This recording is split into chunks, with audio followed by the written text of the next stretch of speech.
Bienvenidos a un nuevo capítulo de El Hampa Bruta, el espacio donde analizamos, con rigor y sin concesiones, los rostros más complejos del crimen organizado. Aquí no glorificamos la violencia ni justificamos la ilegalidad.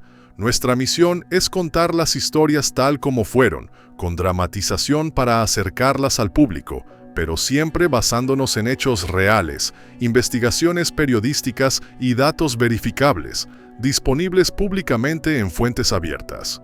Nuestro contenido es de carácter documental y busca informar, reflexionar y preservar la memoria de hechos que marcaron a toda una época. Hoy les traemos el caso de un personaje poco recordado, pero fundamental para entender el surgimiento del tráfico de narcóticos moderno en México. Alberto Sicilia Falcón, conocido como el Barón del Delito. Un hombre que no solo tejió conexiones con los grandes cárteles del sur, sino que también supo moverse entre pasillos de poder, celebridades y estructuras clandestinas que aún hoy siguen dejando huellas. Prepárense para conocer a uno de los pioneros de un modelo de crimen transnacional que marcaría al país durante décadas. Una historia tan increíble como real. Y recuerda, si este tipo de historias te ayuda a entender mejor cómo se tejieron las redes ocultas del crimen, no olvides apoyarnos. Suscríbete, activa la campana de notificaciones, comparte este video y déjanos tu comentario. Cada acción tuya mantiene vivo este proyecto y permite que sigamos contando estas historias con el máximo rigor posible. Y si quieres dar un paso más, considera unirte como miembro del canal. Tu apoyo marca la diferencia. Y ahora sí, prepárate para descubrir la historia poco conocida, pero profundamente impactante de Alberto Sicilia Falcón, el hombre que operó entre las sombras y dejó una huella silenciosa, pero imborrable en el mundo del crimen organizado. En el espeso telón de la Guerra Fría, cuando América Latina era un tablero donde se jugaban intereses encubiertos, surgió una figura enigmática que pronto se transformaría en uno de los operadores criminales más temidos y escurridizos del continente. Su nombre era Alberto Sicilia Falcón, conocido por muchos como el Barón del Delito. Nacido en abril de 1945 en Matanzas, Cuba, desde joven demostró tener un espíritu rebelde, afilado por la política y endurecido por la calle. Durante su adolescencia, formó parte de las movilizaciones estudiantiles contra Fulgencio Batista y, como tantos jóvenes cubanos, vio en Fidel Castro una promesa de cambio. Pero esa admiración no duraría mucho. Cuando el nuevo régimen comenzó a ejecutar a disidentes y confiscar propiedades de la iglesia, Alberto Sicilia dio un giro radical, se convirtió en contrarrevolucionario. En 1961, con tan solo 16 años, escapó en un vuelo de Pan Am con destino a Miami. En Estados Unidos fue recibido como refugiado político y más tarde se unió al ejército, con la esperanza de prepararse para una futura conspiración contra Castro. Sin embargo, el joven idealista terminó navegando por un océano mucho más oscuro. Fue detenido varias veces por conducta desordenada, vandalismo y otros cargos. Las autoridades estadounidenses lo ficharon como un sujeto volátil, con una personalidad excéntrica y una tendencia marcada a la provocación. En diversos informes periodísticos se dice que era bisexual en una época donde eso no solo implicaba discriminación social, sino también un arma usada por sus enemigos para desacreditarlo. Huyendo de su propio pasado, cruzó la frontera hacia México. Lo que comenzó como una búsqueda de anonimato se convirtió en un punto de inflexión. Sicilia se instaló en Tijuana, ciudad donde empezó a operar en el comercio ilícito de marihuana, un negocio que le sirvió como escalón para escalar rápidamente dentro del mundo del tráfico de sustancias prohibidas. Fue allí donde se cruzó con otro personaje clave, Ramón Mata Ballesteros, figura destacada del crimen organizado regional. Junto a él, Sicilia expandió su influencia hacia Guadalajara y Ciudad de México. Pronto, el Barón del Delito controlaba una red multinacional que mezclaba tráfico de polvo blanco, armas, contactos con gobiernos y fiestas fastuosas en mansiones custodiadas por guardaespaldas armados. Su imperio, según estimaciones oficiales de la época, le generaba alrededor de $20 millones mensuales. En su círculo íntimo no faltaban empresarios, altos funcionarios e incluso celebridades. Dom Periñón, Montecristos y autos deportivos eran parte de su vida cotidiana. Uno de los aspectos más oscuros de Sicilia era su supuesta colaboración con agencias de inteligencia. De acuerdo con reportes filtrados y declaraciones no oficiales, la inteligencia habría utilizado a Sicilia como proveedor de armas para movimientos anticomunistas en Centroamérica. A cambio, se le permitía mover su mercancía por territorio estadounidense con relativa libertad. Este trato, si existió, convirtió a Sicilia en un engranaje crucial de una maquinaria mucho más compleja, donde los intereses geopolíticos y el crimen organizado se entrelazaban. Pero su vida de excesos y privilegios colapsaría en el verano de 1975. El 10 de julio de ese año, tras una operación binacional entre México y Estados Unidos, fue arrestado en una mansión del Pedregal de San Ángel, una de las zonas más exclusivas de la capital mexicana. El gobierno presentó su detención como un golpe monumental contra el crimen internacional. Junto a él cayeron 26 personas más, incluyendo a Carlos Ángel Quiriquiades y otros presuntos operadores. Se les acusaba del envío de grandes remesas de droga hacia Estados Unidos y del acopio de más de 40 toneladas de marihuana. Sicilia fue encerrado en la legendaria prisión de Lecumberri, conocida como el Palacio Negro, símbolo de represión y brutalidad. Desde el principio fue tratado como un prisionero especial. Se sospechaba que poseía información clave sobre redes criminales y supuestos vínculos con agencias de inteligencia. Fue sometido a interrogatorios severos y, según su propia versión, torturas físicas que lo llevaron incluso a intentar suicidarse. Alegó que había confesado solo para evitar más tormentos. Pese a su declaración, el proceso judicial siguió su curso, aunque pronto revelaría un nuevo e inesperado capítulo: su fuga. Apenas unos meses después de su ingreso, Sicilia puso en marcha un plan audaz: fugarse en helicóptero. La escena parecía salida de una película. Un helicóptero sobrevoló el patio del penal, descendió una cuerda, y el reo se aferró a ella para escapar frente a la mirada atónita de los custodios, pero el escape duró poco. Fue capturado nuevamente y enviado de regreso a Lecumberri, más vigilado que nunca.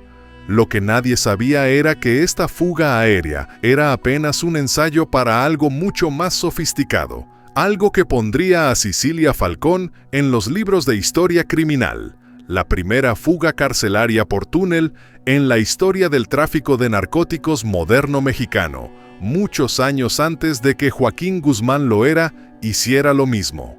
Cuando las puertas del penal de Lecumberri se cerraron tras él en 1975, el nombre de Alberto Sicilia Falcón ya era sinónimo de una sombra alargada que se movía entre la política, el espectáculo y las estructuras criminales de alto nivel. Su caída no fue discreta. Fue un espectáculo mediático, salpicado por titulares que lo señalaban como el cabecilla de una red transnacional con ramificaciones en Estados Unidos, Colombia y Centroamérica. Pero lo que pocos sabían era que, tras las rejas, Sicilia no se resignaba a una vida de encierro. Comenzaba a gestarse una de las fugas más audaces en la historia penitenciaria de México. Ya en Lecumberri, el siniestro Palacio Negro, un lugar cargado de historias de tortura, corrupción y olvido, Sicilia encontró terreno fértil para trazar su venganza contra el sistema. Lo primero fue doblegar a sus carceleros. Para ello, no usó la violencia, sino los millones que aún circulaban a través de su red: dinero para comprar silencios, favores, herramientas y tiempo. En los corredores oscuros de la prisión, un túnel comenzó a tomar forma. Mientras tanto, el escándalo crecía en el exterior. El caso Sicilia ya había tocado fibras delicadas del poder político y mediático. La actriz y cantante Irma Serrano, la Tigresa, se convirtió en una figura involuntariamente central del caso. Varios testigos y acusados afirmaron que ella era algo más que una amiga. Presuntamente, y según diversos informes periodísticos, era fiadora de propiedades y visitante frecuente de las lujosas mansiones donde Sicilia organizaba sus reuniones privadas.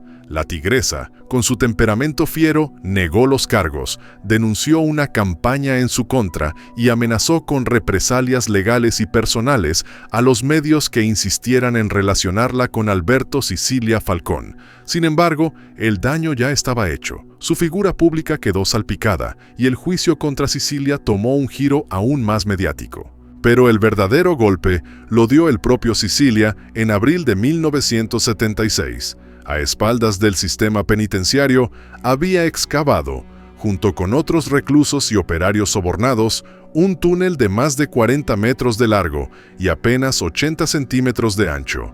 Día tras día, ocultos tras falsas paredes y bajo el ruido constante de la prisión, fueron sacando tierra, escondiéndola en sacos que luego se desechaban en camiones de basura. El túnel conectaba una celda del penal con una vivienda discreta en la calle Tercera Cerrada de San Antonio Tomatlán.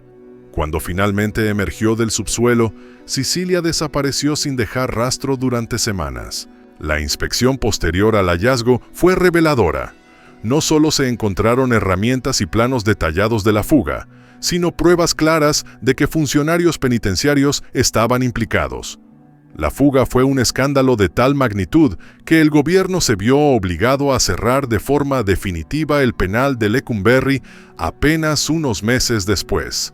Era evidente que el sistema había sido rebasado, y una vez más, Alberto Sicilia volvía a convertirse en una pesadilla para las autoridades. Pero la libertad no duraría mucho. Capturado nuevamente, fue sentenciado a 20 años de prisión y trasladado en 1991 desde el Reclusorio Oriente al Centro Federal de Readaptación Social de Almoloya de Juárez, también conocido como La Palma. Este penal, diseñado para evitar fugas como las suyas, contaba con sistemas de seguridad avanzados, monitoreo constante y personal entrenado específicamente para tratar con internos de alta peligrosidad. Durante sus años en reclusión, Sicilia no volvió a ser el mismo. Las versiones que circulaban entre custodios y otros internos lo describían como un hombre silencioso, retraído, aunque aún con aires de grandeza. Decía haber sido traicionado, haber servido de chivo expiatorio y hablaba, cuando se lo permitían, de sus supuestas colaboraciones con agencias extranjeras. Lo que resulta irónico es que, tras haber vivido como uno de los criminales más buscados del continente, su salida de prisión en 1999 pasó casi desapercibida, y de él, a partir de entonces, no se volvió a saber nada. Pero el rastro de corrupción que dejó tras de sí, las propiedades confiscadas, los cheques cruzados, las amistades comprometidas y las fugas imposibles, permanece como testimonio de una era en la que el poder y el crimen bailaban juntos en los salones más oscuros de aquella época en México. La historia de Alberto Sicilia Falcón no terminó con su liberación. Aunque oficialmente recuperó la libertad en 1999 tras cumplir su condena, su figura se desdibujó como si se tratara de un espejismo. Ninguna cámara captó su salida, ningún periodista logró una declaración. Se desvaneció sin dejar huella, como un actor que se retira tras el acto final sin saludar al público. Y sin embargo, su legado siguió flotando en los círculos del crimen organizado mexicano. No por sus crímenes, sino por su manera de entender el poder, como una moneda que podía comprar lealtades, silencios y hasta túneles en las entrañas de una prisión de máxima seguridad. A diferencia de otros capos de su tiempo, Sicilia no fue únicamente un traficante de drogas. Fue un operador sofisticado, políglota y de maneras refinadas, que entendía las estructuras del poder político tanto como las del mundo criminal. Los investigadores que siguieron su caso a lo largo de los años afirman que nunca se rompió del todo su red de contactos. Algunos de sus colaboradores más cercanos siguieron operando de forma fragmentada, vinculados a otros grupos que surgirían en los años 80 y 90, como los clanes de Guadalajara, del Golfo y de Juárez. De hecho, muchos analistas lo consideran un pionero del crimen organizado de la era moderna mexicana, mucho antes de que nombres como Amado Carrillo o El Chapo Guzmán coparan los titulares. Entre las leyendas más persistentes figuran versiones fantasiosas como que huyó a Europa del Este con una identidad falsa, que vivió en Colombia bajo protección de antiguos aliados, o que incluso acabaron con él en secreto para evitar que revelara información comprometedora sobre operaciones encubiertas de inteligencia. Pero ninguna de esas teorías ha sido confirmada, y oficialmente su paradero sigue siendo desconocido desde hace más de 2 décadas. Lo cierto es que el personaje de Cecilia Falcón representa algo más que un capo. Simboliza la época en que los límites entre el crimen, la política y la inteligencia internacional eran borrosos. Su caso ilustra cómo, en plena Guerra Fría, ciertos individuos lograron insertarse en los engranajes del poder, ofreciendo servicios a todos los bandos, contrabandistas para unos, informantes para otros, y chivos expiatorios para los demás arriba. Incluso su relación con Irma Serrano, la tigresa, habla de ese cruce permanente entre el mundo del espectáculo, la política y el crimen. Hoy, el nombre de Cecilia Falcón permanece casi olvidado por el gran público, opacado por los capos más recientes que han protagonizado las guerras modernas del tráfico de narcóticos. Sin embargo, para los investigadores serios, su historia marca el inicio de una era. Fue uno de los que estableció los primeros grandes vínculos entre los traficantes mexicanos y los clanes del sur de América. Fue uno de los que demostró que el poder no reside solo en el dinero o las armas, sino en el conocimiento de cómo se mueve el sistema desde adentro. Para muchos fue simplemente un genio criminal, pero para la historia del tráfico de narcóticos latinoamericano, Alberto Cecilia Falcón sigue siendo el eslabón perdido entre el contrabando artesanal de los años 60 y el tráfico ilícito corporativo y militarizado del siglo XXI. Y así, el varón del delito se convirtió en un fantasma, uno que pese a su silencio, aún susurra en los pasillos del poder, en los archivos clasificados de gobiernos incómodos y en la memoria fragmentada de un país que ha aprendido, con dolor, que en México a veces la ley se escribe en tinta invisible. La historia de Alberto Cecilia Falcón es una advertencia, no solo porque demuestra hasta dónde puede llegar la ambición cuando encuentra grietas en el sistema, sino porque evidencia que el verdadero peligro no siempre está en quien empuña un arma, sino en quien sabe manipular desde las sombras. Cecilia no fue un capo común, fue un cerebro, un operador. Su legado no está en la violencia, sino en la manera en que combinó dinero, poder e inteligencia para penetrar estructuras legales e ilegales por igual. Un reflejo de cómo, cuando las instituciones fallan, el crimen se vuelve invisible y por lo tanto más difícil de combatir. Hoy más que nunca, su historia nos obliga a preguntarnos cómo se llega a estos extremos. ¿Qué pasa cuando la impunidad se vuelve norma? Cuando las fronteras entre el Estado y el crimen se diluyen. Reflexionar sobre estos casos no es un ejercicio morboso, sino una forma de entender los errores del pasado y evitar repetirlos. Gracias por acompañarnos en este viaje por los pasajes más oscuros del crimen organizado. Si este contenido te pareció valioso, no olvides suscribirte, dejar tu comentario y compartirlo. Aquí, en El Hampa Bruta, seguiremos contando estas historias con el máximo rigor posible. Hasta la próxima.